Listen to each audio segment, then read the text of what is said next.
नहमदहु व नसल्ली अला रसूलिहिल करीम अम्मा बाद फ़ाऊज़ु बिल्लाहि मिनश शैतानिर रजीम बिस्मिल्लाहिर रहमानिर रहीम। Dear student, welcome to you my channel Enjoy English with Sir Tariq।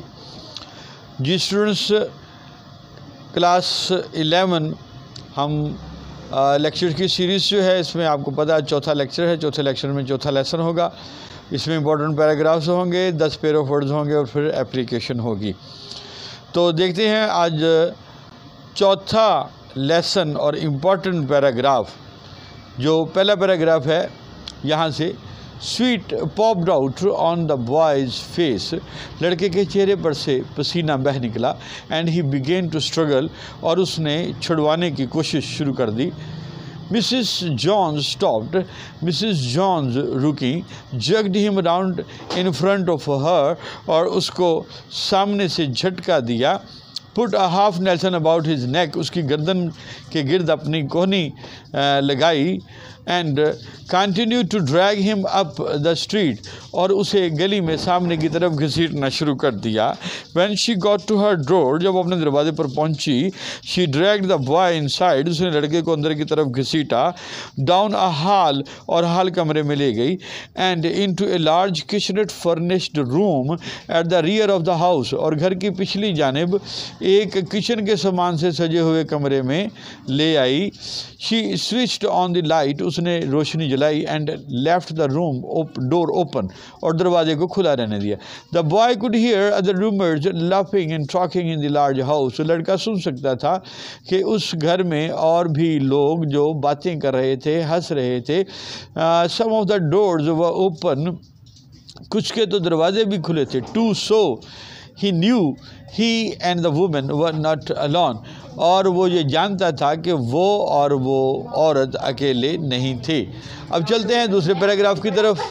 जी, इस लेसन का दूसरा इंपॉर्टेंट पैराग्राफ यहाँ से शुरू होता है। The water was dripping from his face, उसके चेहरे पर से पानी बह रहा था। The boy looked at her, लड़के ने उसकी तरफ देखा। यानी जब लड़के ने उसकी तरफ देखा तो उस वक्त उसके चेहरे से पानी बह रहा था। There was a long pause, एक गुफ्तगू में लंबा वक्फा आया। A very long pause, एक लंबा वक्फा, बहुत लंबा वक्फा। After he had dried his face, जब उसने अपना चेहरा खुश कर लिया। And not knowing what else to do, और ये जानते हुए कि अब क्या करे, dried it again, दोबारा चेहरा साफ किया। The boy turned around, वो लड़का मुड़ा। Wondering what next, अब वो हैरान था कि अब क्या करे। The door was open, दरवाज़ा खुला था। He could make a dash for it down the hall, वो हाल कमरे की जानिब तेज़ी से दौड़ लगा कर भाग सकता था। नेक्स्ट पैराग्राफ है जी इसी लेसन में। She heated some lima beans and beef she had in the ice box, fridge में पड़ा हुआ कुछ गोश्त और लामा की फलियां उसने पकाई, हीट की, उबाली या पकाई। मेड द कोका, उससे कोका की डिश बनाई। एंड सेट द टेबल, और मेज़ पर लगा दी। The woman didn't ask the boy anything about where he lived, उस औरत ने उस लड़के से इस बारे में बिल्कुल नहीं पूछा कि वो कहाँ रहता था। एंड हिज फोक्स, और उसके अजीज़ो कारब के बारे में। Anything else that would embarrass him, और कोई ऐसी बात नहीं कि जिससे वो लड़का हैरान हो जाता या परेशान हो जाता। इंस्टेड, इसकी बजाय, एज दे एट, जैसे ही वो खा रहे थे, she told him about her job in a hotel beauty shop, उसने अपने जहाँ वो काम करती थी होटल की ब्यूटी शॉप में, उसके बारे में बताया। दैट स्टेड ओपन लेट, जो देर तक खुली रहती थी। What the work was like, और ये बताया कि किस किस्म का वो काम करती थी। And how all kinds of women come in and out, किस तरह हर किस्म की औरतें वहाँ आती थी। ब्लॉन्ड्स, भूरे बालों वाली, रेड हेड, सुर्ख बालों वाली। एंड स्पेनिश, और हिस्पानवी, स्पेनिश की रहने वाली खातून यानी हिस्पानिया की रहने वाली ladies. Then she cut him a half of her 10 cent cake, फिर उसने 10 सेंट का ख़रीदा हुआ केक आधा काट कर उसको दिया। डियर स्टूडेंट, अब चलते हैं नेक्स्ट सेगमेंट की तरफ। इसमें आपको पता है कि गुज़िश्ता 10 साल पेपर्स में जो इंपॉर्टेंट पेयर ऑफ वर्ड्स होते हैं वो हम डिस्कस कर रहे हैं। आज हम 31 से लेके 40 तक के पेयर ऑफ वर्ड्स डिस्कस करेंगे। ये 31st pair of word, symmetry कब्रिस्तान को कहते हैं। He was buried in the near by symmetry, उसे करीबी कब्रिस्तान में दफना दिया गया। और सिमिट्री SYMMETRY, तवाज़न या तरतीब। Structure of his building has perfect symmetry, उसकी बिल्डिंग का तवाज़न बिल्कुल ज़बरदस्त है। स्टूडेंट पेज नंबर 32 पे है कैजुअल, आरामदेह। He is wearing a casual dress, वो एक आरामदेह ड्रेस पहने हुए है। दूसरा है कैजुअल, वजूहाती, किसी वजह से।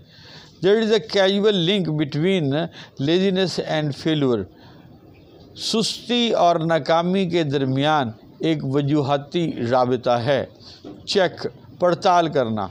Parents should have strict check on their children, वालिदैन को चाहिए कि बच्चों पर सख्त नज़र रखें, पड़ताल रखें।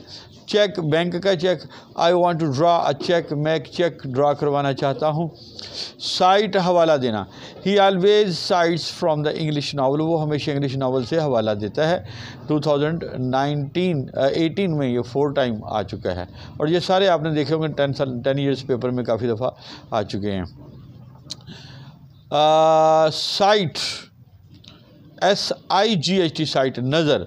हर साइट इज़ वीक, उसकी नज़र कमज़ोर है। और उसके बाद है कॉमा, बेहोशी की हालत को कॉमा कहते हैं। और ही remained in comma for 2 months, वो 2 महीनों के लिए बेहोशी की हालत में पड़ा रहा। और कामा ये एक वक्फे की, हल्के से वक्फे की अलामत होती है। तो comma is an important symbol of punctuation, comma punctuation का एक अहम अलामत है। 36 पे है क्लॉथ, इसे क्लॉथ पढ़ेंगे, इसे क्लॉथ पढ़ेंगे। क्लॉथ, अनसिला कपड़ा। I want to buy a piece of cloth, मैं एक कपड़े का टुकड़ा ख़रीदना चाहता हूँ। क्लॉथ, सिले हुए कपड़े। ही डील्स इन क्लॉथ, वो कपड़ों का कारोबार यानी सिले हुए कपड़ों का कारोबार करता है। 37 पे है कम्प्लीमेंट, सलाम। ही सेंट मी कम्प्लीमेंट्स, उसने मुझे सलाम भेजा। कम्प्लीमेंट, इसमें आई और ई का डिफरेंस है, मुकम्मल करने वाला। Husband and wife are complement each other, मियाँ बीवी एक दूसरे को मुकम्मल करने वाले हैं। क्यू, इशारा देना। Faisal gave him a cue to solve the riddle, Faisal ने उसे पहेली हल करने के लिए इशारा दिया। क्यू, कितार बनाना, लाइन बनाना। There was a long queue outside the bank, bank से बाहर एक लंबी कितार थी। कस्टम, रवाज को कहते हैं। Old customs have their on charm, पुराने रस्मों रवाजों की अपनी ही दिलकशी है। हैबिट, आदत। It is bad habit to tease other, दूसरों को तंग करना बुरी आदत है। क्लॉक, घड़ी को कहते हैं। I bought a new clock for my office, मैंने अपने ऑफिस के लिए नई घड़ी खरीदी। और क्लॉक, चोगा, जो ऊपर से पहनते हैं। तो he was wearing A black clock, उसने काले रंग का चोगा पहन रखा था। अब हम चलते हैं स्टूडेंट हमारे नेक्स्ट सेगमेंट की तरफ। उसमें एप्लीकेशन होती है जो 5-10 साल पेपर में बार बार आई हैं, इंपॉर्टेंट। जी स्टूडेंट, आज की हमारी इंपॉर्टेंट एप्लीकेशन जो 2019 तक 10 टाइम्स पेपर में आ चुकी है। और write an application to the principal of your college requesting him or her to grant you sick leave, application लिखनी है अपने प्रिंसिपल को अपने, और कि वो आपको सिक लीव, बीमारी की छुट्टी दे।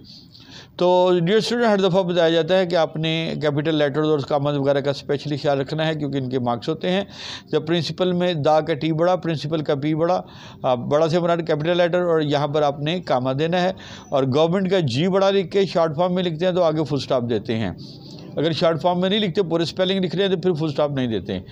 कॉलेज के बाद आपने कामा लगाना है, और कैपिटल लेटर में ABC लिखकर आपने फुल स्टॉप देना है, और ब्रैकेट में आपने सिटी डाल देना है। उसके बाद नीचे रिस्पेक्टेड सर में रिस्पेक्टेड का आर बड़ा, सर का एस बड़ा, और यहाँ पर कामा देना है। इसके नीचे से फिर हम शुरू करते हैं जी। Respectfully I wish to state that I am a student of intermediate part 1 in your esteemed institution, बड़े अदब से मैं दरख्वास्त करता हूँ कि मैं आपके इदारे में, आपके मौक्कर इज़्ज़त वाले इदारे में एक इंटरमीडिएट पार्ट 1 का तालिब इल्म हूँ। I have been suffering from a high fever from the last 3 days, मुझे गुज़िश्ता 3 दिनों से बहुत सख्त बुखार है। इन द बिगनिंग, शुरू में, I thought it to recover soon, मैंने सोचा ये जल्दी ही तंदुरुस्त हो जाएगा। But in spite of the best treatment, बेहतरीन इलाज के बावजूद, the fever is not getting down, बुखार नहीं उतर रहा है। My doctor is of the view, मेरे डॉक्टर का ये ख्याल है that complete bed rest is essential at least for a week for the restoration of my health, कि मेरी सेहत की बहाली के लिए कम अज़ कम 1 हफ्ते का बेड रेस्ट, बिस्तर पर आराम बहुत ज़रूरी है। He has warned me that any fatigue works will worse my health, उन्होंने मुझे खबरदार किया है कि थका देने वाला काम मेरी सेहत के लिए नुकसानदेह है। I would be highly thankful to you if you kindly grant me a week's leave. मैं बहुत शुक्रगुजार होऊंगा अगर आप बराए मेहरबानी मुझे एक हफ्ते की छुट्टी दे दें, फ्रॉम 20th to 27th अप्रैल 2015, 20 से 27 अप्रैल 2015 तक। The medical certificate and prescription issued by the doctors are attached for your kind परusal। और सर्टिफिकेट्स जो डॉक्टर्स ने और जो नुस्खा डॉक्टर्स ने दिया है वो आपकी तवज्जो के लिए साथ लगा दिया गया है। I hope my request will be granted. मुझे उम्मीद है कि मेरी दरख्वास्त कबूल कर ली जाएगी। थैंक्स इन एंटिसिपेशन, पहले से ही आपका शुक्रिया। और यहाँ पर आपने ख्याल रखना है यूवर्स ओबीडियंटली में यूवर्स का वाई बड़ा, ओबीडियंटली का ओ छोटा, कैपिटल नहीं स्मॉल लेटर में, यहाँ अपर में कामा देंगे। और यहाँ आपने मिस्टेक नहीं करनी, स्टूडेंट्स ऊपर या नीचे ऊपर अपॉस्ट्रोफी या नीचे कोई कामा वगैरह लगा देते हैं, ऐसा नहीं करना है। और XYZ जो है कैपिटल में लिखे फुल स्टॉप देना है। और डेट का खास ख्याल रखना है, पहले मंथ लिखेंगे अप्रैल, अप्रैल का ये बड़ा, फिर डेट लिखेंगे, फिर कामा देंगे और फिर सन डाल के 2020 या 15 या वट एवर सो, तो आपने यहाँ फुल स्टॉप देना है। होप स्टूडेंट्स आपने आज का लेसन भी एंजॉय किया होगा। इसी तरह हमारे चैनल के साथ बंधे रहिए और चलते रहेंगे। हम इंशाल्लाह ताला चंद ही लेक्चर्स में अपना सारा सिलेबस कंप्लीट कर लेंगे। तो आप इसे सब्सक्राइब करें, शेयर करें, क्योंकि इल्म की बात को फैलाना एक सदका जारिया है। थैंक यू स्टूडेंट्स, अल्लाह हाफिज़।